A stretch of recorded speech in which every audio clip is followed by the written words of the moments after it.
ఇలా చేపలను అయితే వేయించి పెట్టుకోవాలి. పైన ఇలా కూర ఉడుకుతూ ఉంటుంది. ఒక 4 విజిల్స్ వస్తే సరిపోతుంది. అంతలోపు ఈ చేపలను అయితే రెడీ చేసి పెట్టుకోవాలి. బాగా వేయించుకొని ఇలా వేగుతానే ఇలా తలలు ఊడేసి రావాలి. ఇలా వచ్చేసేయాలి. ఇలా వచ్చిన తర్వాత వీటిని నీటిలో కడుక్కొని బాగా శుభ్రం చేసేసుకొని ఇంకా 2-3 నిమిషాలు కూరలో మగ్గ పెట్టడమే. చేపలు అయితే కొంచెం వేగాయి.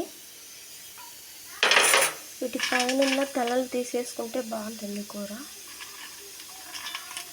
తీసేసి ఇలా పక్కన పెట్టేసుకోవాలి.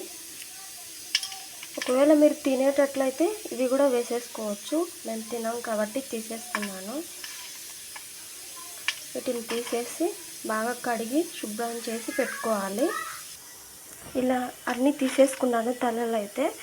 వీటిని కొన్ని నీళ్ళల్లో ఇలా వేసి బాగా వీటిని అయితే శుభ్రం చేసుకోవాలి. ఎందుకంటే ఇసుక ఏదన్నా కసకస అంటుంది తినేటప్పుడు, అందుకని బాగా కడిగేసుకోవాలి. చూడండి, ఇలా బాగా కడిగేసుకోండి నీట్గా.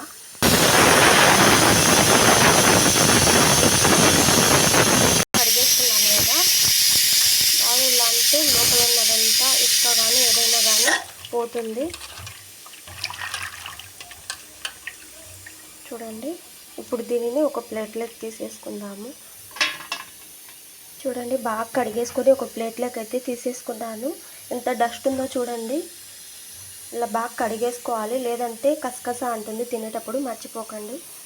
కూర అయ్యేలోపు నేనైతే మీకు నా శారీస్ అయితే చూపించాలనుకుంటున్నాను. చూసేయండి. చూడండి, మీషో శారీ ఎలా ఉందో చెప్పండి. బాగుంది కదా. బ్లౌజ్ అయితే చాలా బాగుంది, కాస్ట్ కూడా తక్కువే. చూడండి, మీషో శారీ ఎలా ఉందో కమెంట్ చేయండి. ఇది కూడా సేమ్ శారీనే, బాగుంది కదా. ఫ్లవర్స్ వచ్చేసి చీర మొత్తం ఇలానే వచ్చేసింది. చాలా బాగుంది, కంఫర్ట్ కూడా ఉంటుంది, కట్టుకుంటే చాలా బాగుంటుంది. ఇదైతే కాటన్ శారీ, బాగుంది కదా. 3 కలర్స్ కాంబినేషన్లో వచ్చేసింది శారీ. కుచ్చుళ్ళు అయితే చాలా బాగున్నాయి. ఈ కుచ్చుళ్ళని చూసి తీసుకున్నాను నేను శారీ. చూడండి, బాగుంది కదా. 3 కలర్స్ కాంబినేషన్లో వచ్చేసింది శారీ. క్లాత్ కూడా చాలా బాగుంది.